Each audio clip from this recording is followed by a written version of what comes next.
10 menit. Iya, ya. Selesai.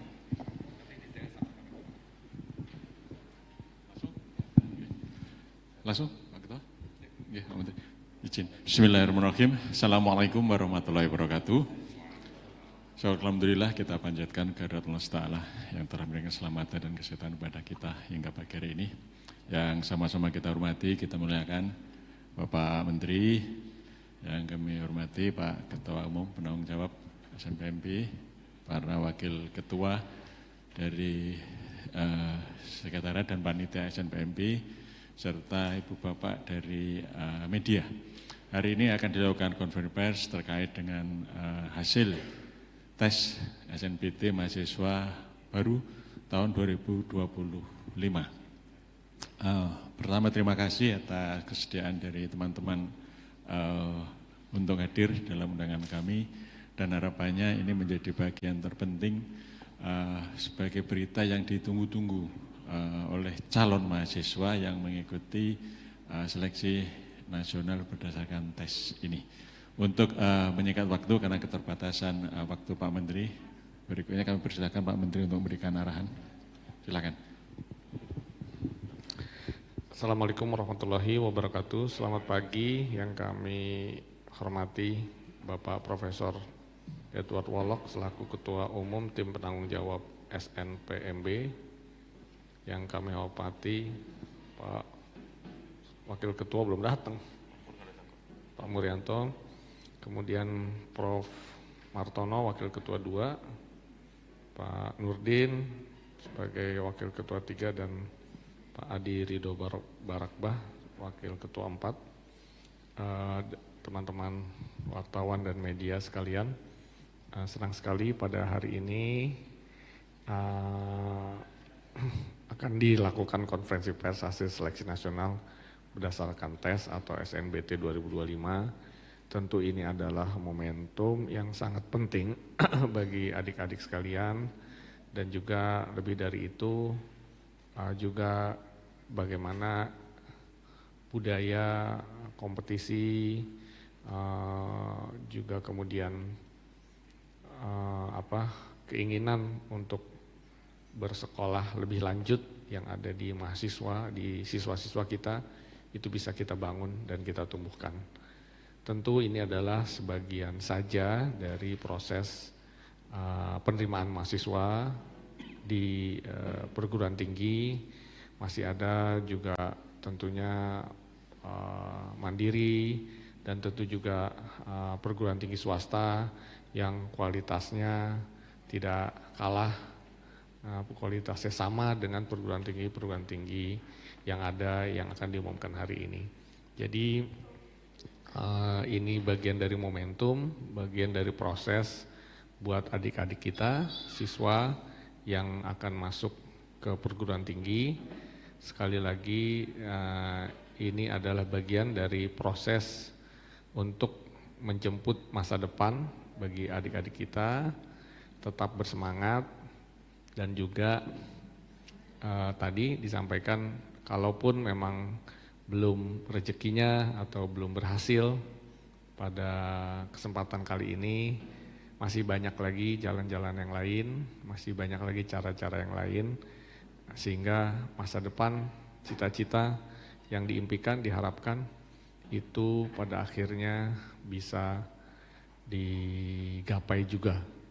Kemudian di luar itu, sebagaimana kita pahami bersama, ada beberapa ketidaksesuaian atau bisa dikatakan kecurangan-kecurangan yang terjadi. Kami tentu prihatin dan tidak berharap karena kecurangan, apalagi pada konteks akademik, itu adalah sesuatu yang sangat-sangat tidak sesuai ya, sesuatu yang sangat tidak bisa ditolerir. Sehingga kami panitia nanti akan lebih menjelaskan secara detail seperti apa, dan tindakan-tindakan tegas akan dilakukan oleh panitia bersama dengan kementerian.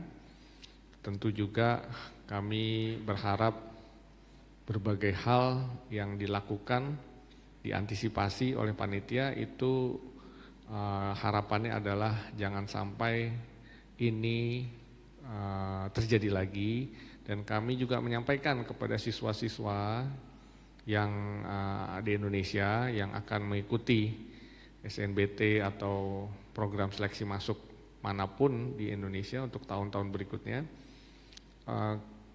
bisa disampaikan bahwa berbagai hal kecurangan itu dapat kita antisipasi, dapat kita temui, dan bahkan kita laporkan begitu ya Pak, kepada pihak berwenang.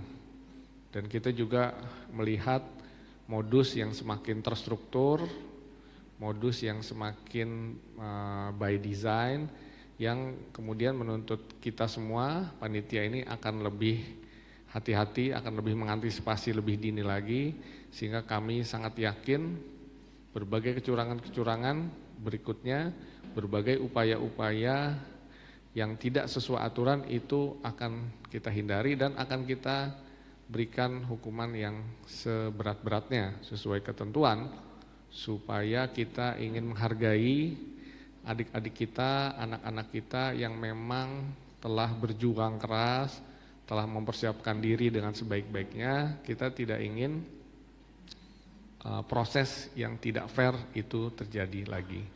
Jadi teman-teman panitia juga sudah berkoordinasi ya Pak dengan pihak penegak hukum untuk memproses berbagai kecurangan ini yang kemarin terjadi, dan kita juga ingin sejak awal mengantisipasi, memastikan proses-proses berikutnya, tahun-tahun berikutnya kita akan bisa antisipasi dan tidak mungkin akan lolos dari proses-proses yang ada di kita. Kami juga menghimbau, silakan jangan ragu-ragu kalau ada adik-adik masyarakat yang mengetahui atau ditawarkan iming-iming pola-pola yang tidak sesuai ketentuan, pola-pola kecurangan, silakan dilaporkan, karena betul-betul kita ingin menghilangkan proses-proses yang tidak benar tersebut. Bapak Ibu sekalian dan juga putra-putri sekalian, kami menyampaikan ucapan selamat untuk siswa-siswi yang berhasil diterima pada proses SNBT. Kami juga menyampaikan apresiasi, penghargaan, dan terima kasih pada seluruh panitia yang telah bekerja keras. Kami mengetahui secara langsung, melihat bagaimana Bapak Ibu panitia ini telah bekerja sangat luar biasa, sampai larut-larut malam mempersiapkan segala halnya, sehingga seluruh proses berjalan dengan baik, seluruh tahapan-tahapan dapat dilalui dengan baik, dan pada akhirnya besok akan diumumkan, besok ya Pak, akan diumumkan oleh panitia. Demikian yang dapat kami sampaikan. Untuk selanjutnya kami meminta Bapak Ketua Umum Profesor Edward untuk bisa melanjutkan penjelasan tentang hasil seleksi nasional berdasarkan tes. Sehubungan dengan saya ada acara lainnya, kami mohon diri untuk tidak bisa lanjut di ruangan ini. Terima kasih. Assalamualaikum warahmatullahi wabarakatuh.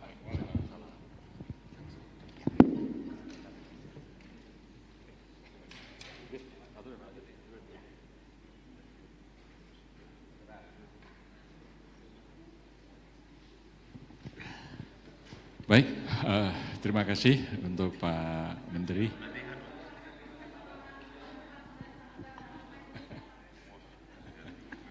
Ya, karena ada kegiatan yang mendesak, maka Pak Menteri mohon izin.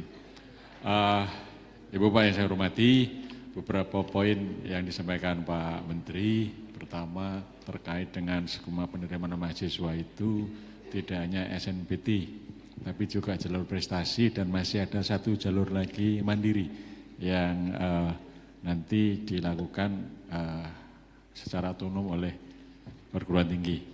SNBT telah dilaksanakan dan beberapa kecurangan dilaporkan dan telah diproses serta disikapi dengan lebih hati-hati, terutama oleh panitia dan aparat. Lalu himbauan kepada masyarakat jika mengetahui ada kecurangan mohon melaporkan. Karena prinsipnya kita akan memotong mata rantai itu sehingga akan diperoleh calon-calon mahasiswa yang benar-benar unggul dan berkualitas. Lalu ucapan selamat pada mereka yang berhasil lolos yang besok akan diumumkan oleh panitia. Selanjutnya kami persilakan Bapak Ketua Umum untuk menjelaskan terkait dengan upaya pengumuman putus pagi hasil seleksi nasional SNBT. Dipersilakan.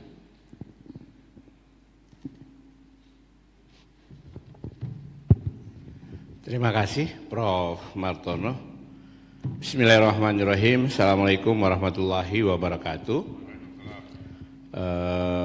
Alhamdulillahirrabbilalamin. Allahumma salli ala sayyidina Muhammadin wa ala alihi washabihi wasallim. Yang saya hormati teman-teman pimpinan SNPMB, terima kasih atas kebersamaannya, kehadirannya pada pagi hari ini. Saya sampaikan juga terima kasih kepada seluruh teman-teman panitia yang hadir pada pagi hari ini dan juga kepada teman-teman media. Terima kasih atas kehadirannya. Pagi hari ini kita akan menyampaikan hasil seleksi nasional berdasarkan tes atau SNBT tahun 2025. Teman-teman yang saya hormati, sebagaimana kita ketahui, pelaksanaan SNBT tahun 2025 sesuai jadwal itu pengumuman hasilnya akan disampaikan pada tanggal 28 Mei 2025. Dan hari ini kita akan menyampaikan konferensi pers karena memang hasil seleksi telah selesai dan sudah ditetapkan pada tanggal 25 Mei kemarin oleh seluruh pimpinan perguruan tinggi negeri yang terlibat dalam seleksi nasional penerimaan mahasiswa baru yang tergabung dalam Majelis Rektor Perguruan Tinggi Negeri Indonesia dan difinalisasi oleh panitia SNPMB pada tanggal 26 kemarin dan alhamdulillah hasilnya sudah selesai dan sudah siap kita umumkan di besok hari. Kita mengucapkan terima kasih juga atas kehadiran Pak Menteri tadi yang sudah memberikan arahan dan terlihat bagaimana koordinasi dengan Kemdikti-Saintek bisa berjalan dengan baik dari panitia SNPMB di bawah naungan MRPTNI dalam pelaksanaan penerimaan mahasiswa baru ini. Next. Sebagaimana yang kita ketahui, bahwasanya penerimaan mahasiswa baru ini ada 3 jalur untuk perguruan tinggi negeri. Ada SNBP yang sudah selesai kemarin dengan kuota seperti yang kita lihat, minimum 20%, kemudian SNBT minimum 40%, untuk PTNBH minimum 30%, dan nanti setelah ini ada mandiri. Bahkan kalau disampaikan Pak Menteri tadi, nanti juga samping mandiri ada juga PTS. Makna dari ini adalah jauh lebih baik kalau memang belum terterima di SNBT untuk mendaftar lewat mandiri yang juga pada proses yang sama tetapi itu ada di masing-masing PTN atau ke PTS daripada kita memilih langkah curang dengan berbagai modus tadi. Apalagi menempuh pendidikan tinggi merupakan bagian dari upaya untuk merubah masa depan kita. Next. Teman-teman sekalian, perlu saya informasikan terkait perguruan tinggi negeri yang terlibat di dalam SNPMB. Jadi ini terjadi peningkatan dari tahun 2022 ke 23 dan bahkan ke 2024 dan 2025. Dari yang semula Universitas dan Institut berjumlah ada 74, tahun ini yang mengikuti itu ada 75. Kemudian dari Politeknik dari 39 menjadi 44 dan juga dari PTKIN itu 11 menjadi 26. Total itu ada 145 perguruan tinggi negeri baik dari Universitas Institut, Politeknik maupun PTKIN yang terlibat di dalam SNBT tahun ini. Next. Ini daya tampungnya teman-teman sekalian. Bisa dilihat daya tampung perjenjang untuk 2025 seperti ini. Ada SNBP awal, ada SNBP perubahan, ada SNBT awal, ada SNBT perubahan. Yang dimaksudkan perubahan di sini adalah apabila seluruh kursi yang disediakan di SNBP itu ada yang tersisa atau tidak terisi, maka itu akan ditambahkan ke kuota SNBT. Dan adapun kuota SNBT yang apabila tidak terisi itu akan ditambahkan ke kuota mandiri. Artinya kuota total setiap PTN itu tidak berubah.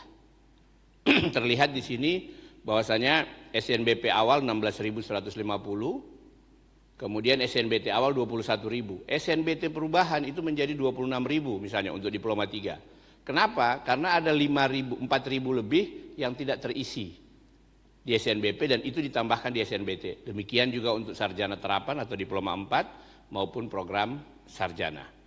Dan terlihat lagi sekali lagi di sini Ibu Bapak bahwasanya dari PTN kita tetap mengedepankan jalur SNBP dan SNBT itu jumlahnya lebih besar daripada mandiri.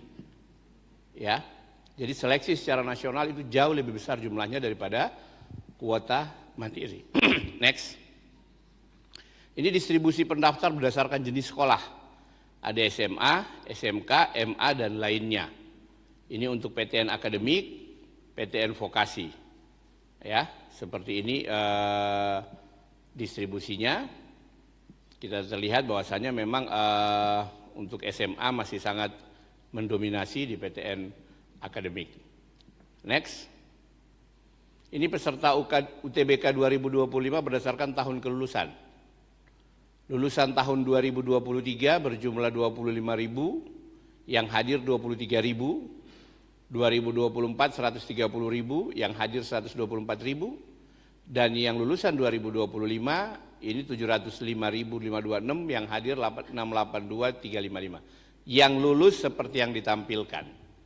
Jadi terlihat sekali lagi teman-teman sekalian, kalau di konferensi pers kemarin kita sampaikan peserta UTBK SNBT 860.976, maka yang mengikuti UTBK itu berjumlah 829.790. Dan yang dinyatakan lulus 253.421.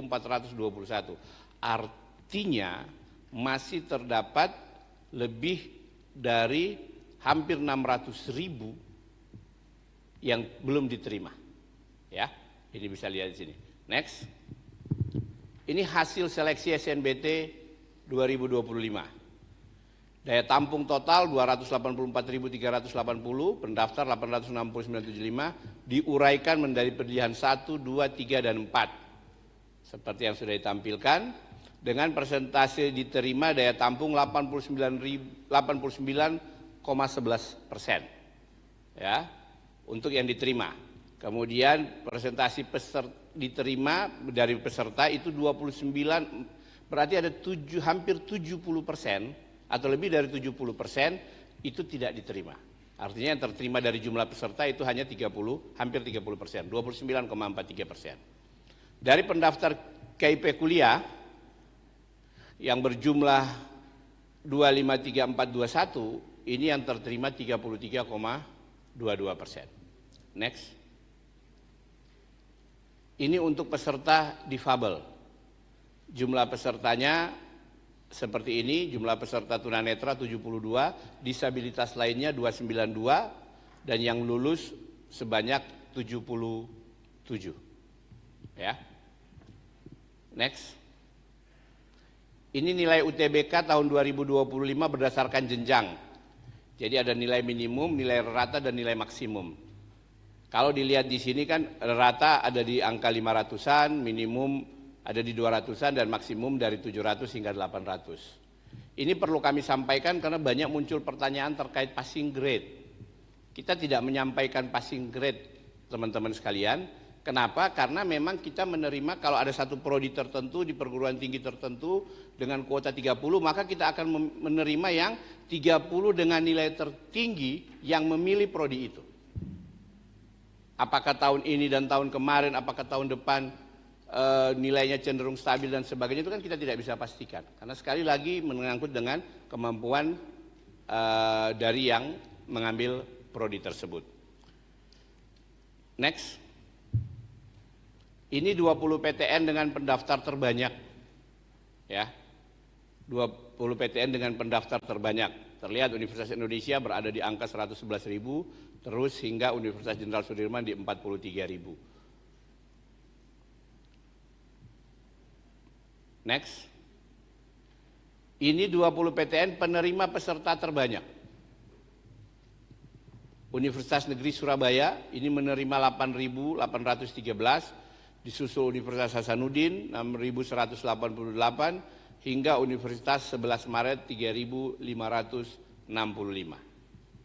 Di atas Universitas 11 Maret ada Universitas Negeri Semarang 3.677. Ya, ini 20 PTN dengan menerima mahasiswa lulusan UTBK terbanyak. Perlu kami sampaikan juga bahwasanya acara pagi ini juga diikuti dari live streaming ya, baik Instagram maupun YouTube dengan yang menyaksikan secara langsung hampir 4.000. Iya, hampir 4.000 yang menyaksikan. Terima kasih dan mudah-mudahan ini memberikan informasi yang lebih jelas buat kita semua gitu. Kenapa informasi ini penting? Karena terkadang ada pertanyaan itu sebenarnya pertanyaan karena memang mungkin kurang memahami informasi yang diberikan, termasuk misalnya soal passing grade tadi. Banyak yang bertanya soal passing grade, padahal kami panitia tidak pernah mengeluarkan passing grade. Ini yang perlu diingat, kami panitia tidak pernah melakukan passing grade karena memang yang dinilai itu skor dari 7 subtest yang diikuti oleh tiap peserta di UTBK. Next. Ini 20 PTN penerima peserta KIP kuliah terbanyak. Nomor 1 Universitas Negeri Surabaya 3.252, kemudian Universitas Negeri Padang 2.815, Universitas Negeri Medan 2.744, Negeri Makassar 2.508, Lampung 1.998, Nusa Cendana 1.898, Tadulako 1.874, Universitas Pendidikan Indonesia Bandung 1.697, Universitas Negeri Gorontalo 1.696, Universitas Negeri Malang 1.645. Kemudian Universitas Haluoleo 1.640, Ageng Tirtayasa 1.598, Hasanuddin 1.500, Jember, Siliwangi, Malikul Saleh, Jambi, Jenderal Sudirman, Siak Kuala dan Mataram. Yang menarik di sini ternyata distribusi 20 PTN peserta KIP kuliah terbanyak ini baik Jawa maupun luar Jawa cukup merata jumlahnya. Ini artinya ini akses pendidikan yang diberikan kepada saudara-saudara kita dengan akses ekonomi dari beasiswa itu jauh meningkat dari waktu ke waktu, dan kita berharap kontribusi pemerintah terkait ini terus dipertahankan bahkan ditingkatkan. Next. Ini laman mirror untuk pengumuman besok, teman-teman sekalian. Ya. Ada 43 laman mirror yang bisa diakses oleh peserta yang ingin melihat pengumumannya. Next. Ini tampilan laman pengumuman. Kalau di desktop kayak begini, yang di perangkat mobile seperti yang di sebelah kanan. Kita lihat. Next. Ini bagi yang lulus, tampilannya seperti ini. Contoh nih, pengumuman hasil seleksi SNBT Satria Nusantara Pratama, PTN Institut Teknologi 10 November Teknik Informatika. Gitu. Ini prodinya Prof. Arif ya. Contohnya ini prodinya Prof. Arif ya. Diberikan contoh nih. Ya ini contoh, kalau yang lulus seperti ini, teman-teman sekalian. Next. Kemudian ini tampilan peserta yang lulus dari KIP kuliah. Seperti ini.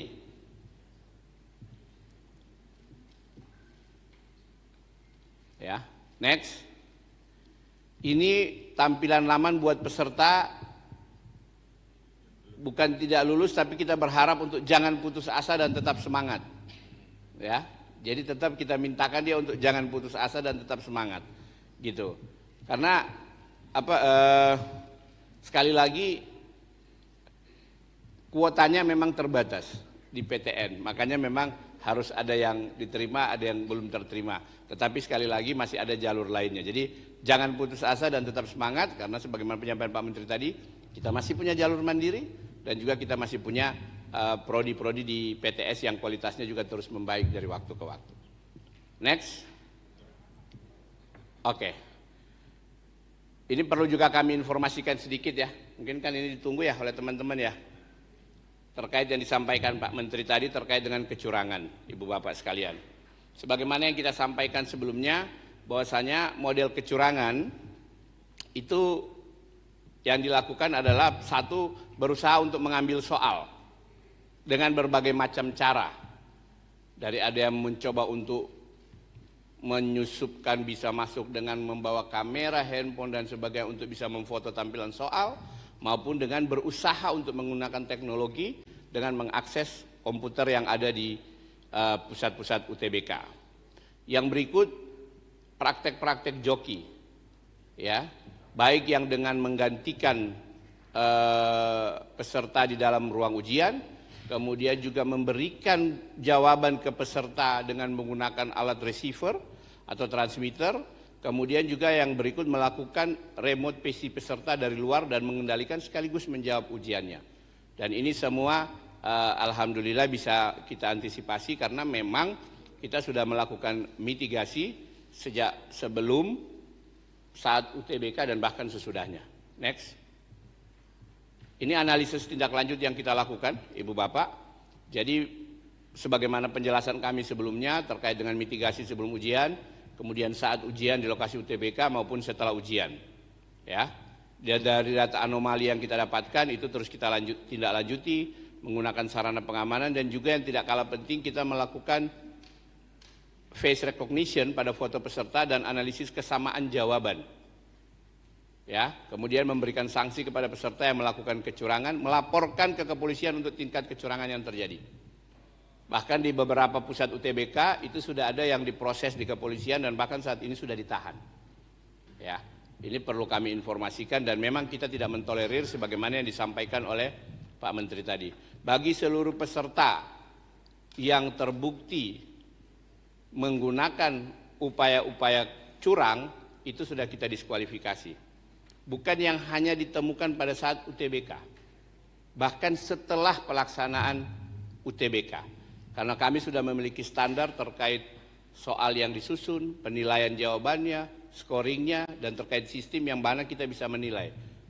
Bahkan ada yang tadi disampaikan bahwasanya terstruktur, itu bisa terlihat dari koneksitas jawaban antara meskipun para peserta berada di pusat UTBK yang berbeda. Dan alhamdulillah berkat kerja keras teman-teman panitia semua bekerja sama dan berkoordinasi terus dengan teman-teman di pusat UTBK, kecurangan-kecurangan ini bisa kita antisipasi sehingga tidak merugikan hak-hak dari peserta yang sudah berjuang sebagaimana mestinya.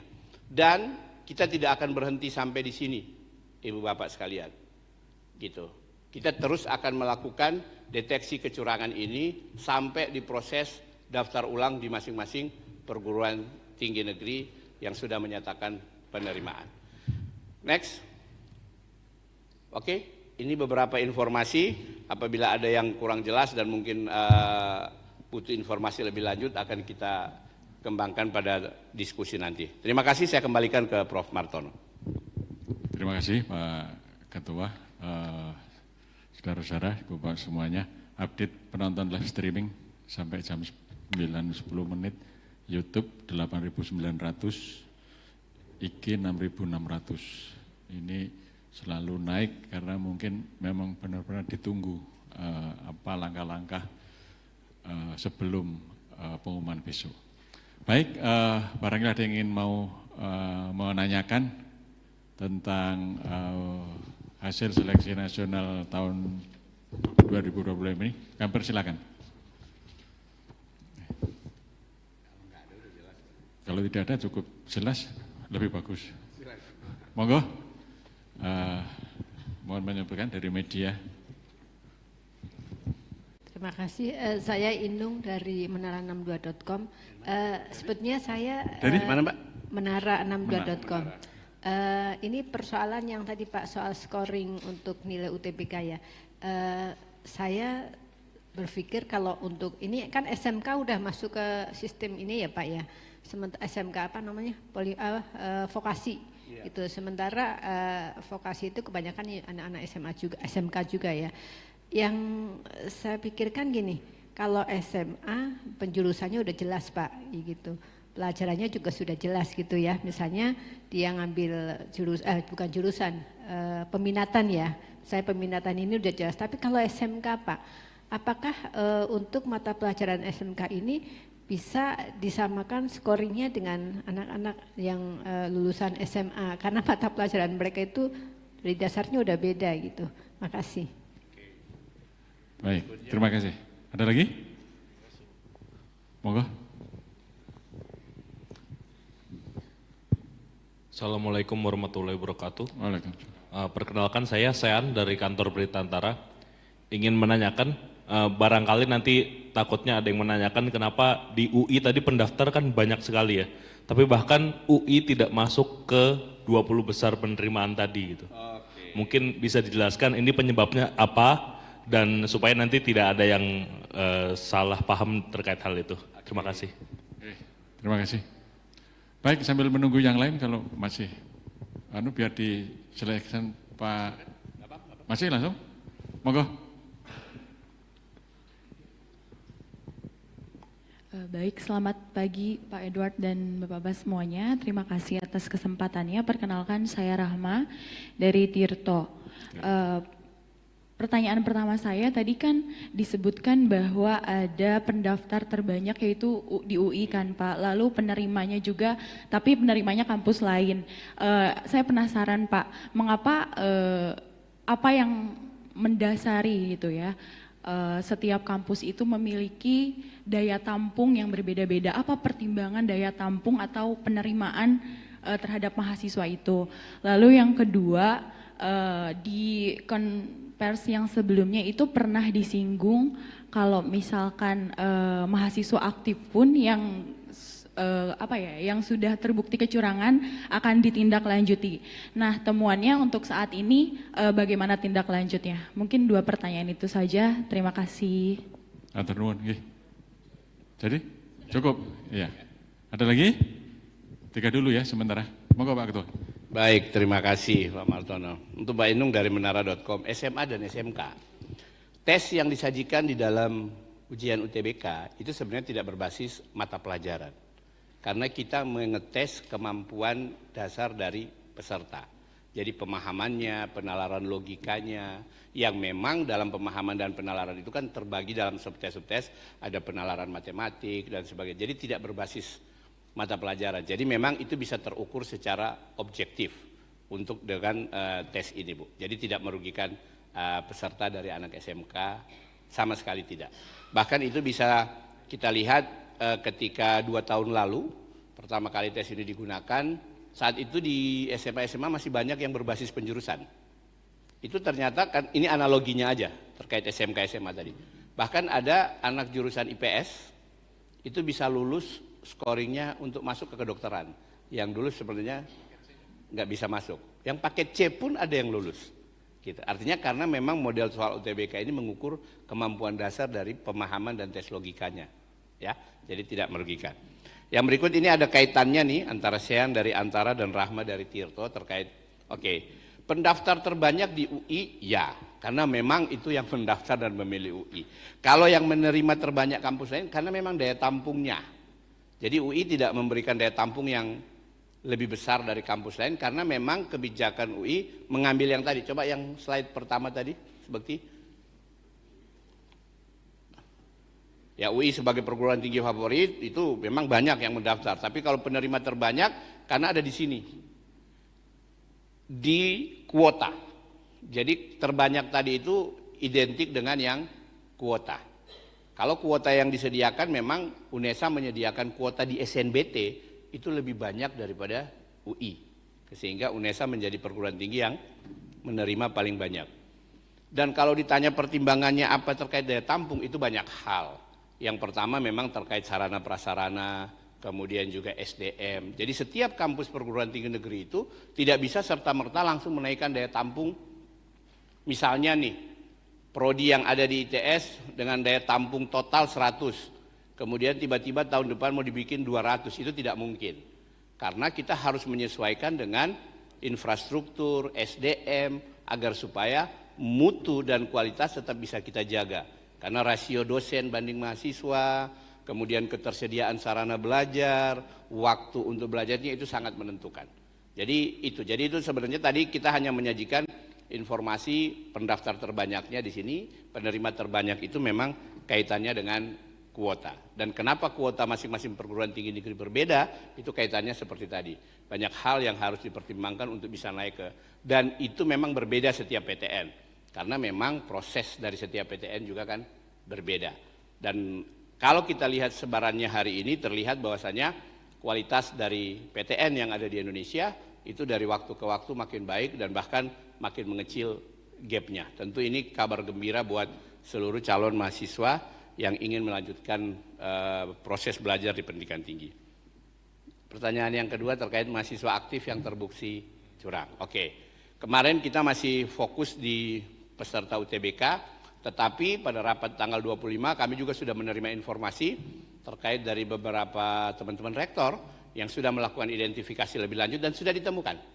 Dan akan dilakukan tindakan lebih lanjut, tindakan tegas berdasarkan peraturan yang ada di perguruan tinggi tersebut. Karena sekali lagi kita menghimbau jangan kita cederai, jangan kita nodai integritas dari SNBT ini. Bahkan ada pusat UTBK, Ibu Bapak sekalian, pusat UTBK yang melaporkan ada mahasiswa aktif yang ternyata ditemukan terlibat indikasi dalam praktek perjokian, padahal mahasiswa tersebut mahasiswa pinter, berprestasi dari jurusan juga yang favorit, perguruan tingginya juga perguruan tinggi negeri yang cukup ternama di negara ini, itu sudah diberikan sanksi tegas, dikeluarkan dari kampus, gitu. Dan bahkan diproses lebih lanjut sesuai aturan yang berlaku. Jadi terus terang saat ini kami dari panitia menyelesaikan pengumuman, kita sudah mendata seluruh kecurangan yang kita temukan dan selanjutnya kita akan memilah mana kecurangan yang bersifat administratif yang akan ditindaki dengan punishment oleh peraturan rektor dari masing-masing pusat UTBK dan mana yang akan kita koordinasikan dengan aparat kepolisian. Karena kalau kecurangannya itu bersifat setempat, itu ditangani oleh kepolisian setempat. Tetapi kalau kecurangan yang kita deteksi itu bersifat lintas provinsi, maka ini kita akan berkoordinasi dengan Mabes Polri dalam hal ini. Dan ini baru kita agendakan dalam minggu-minggu depan setelah selesai pengumuman ini untuk kita lakukan koordinasi dan tindakan lebih lanjut.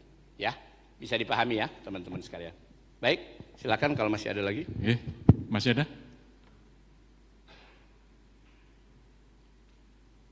Sudah cukup jelas semua? Ya.